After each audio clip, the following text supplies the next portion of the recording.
Hey everyone, welcome back to the channel.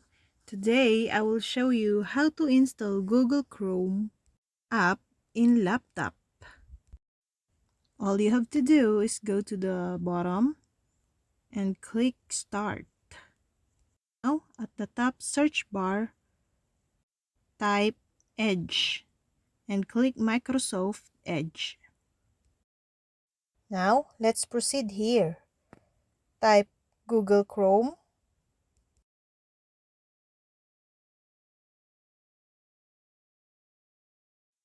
Then select Google Chrome here.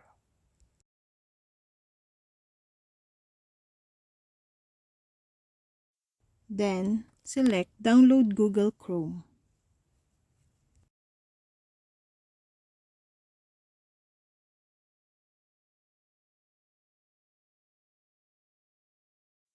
Again, select here, Download Chrome.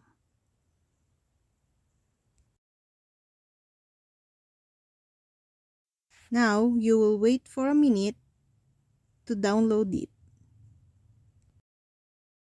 And that's all.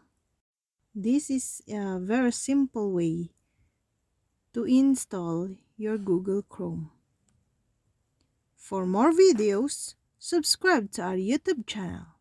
Thank you for watching. See you again.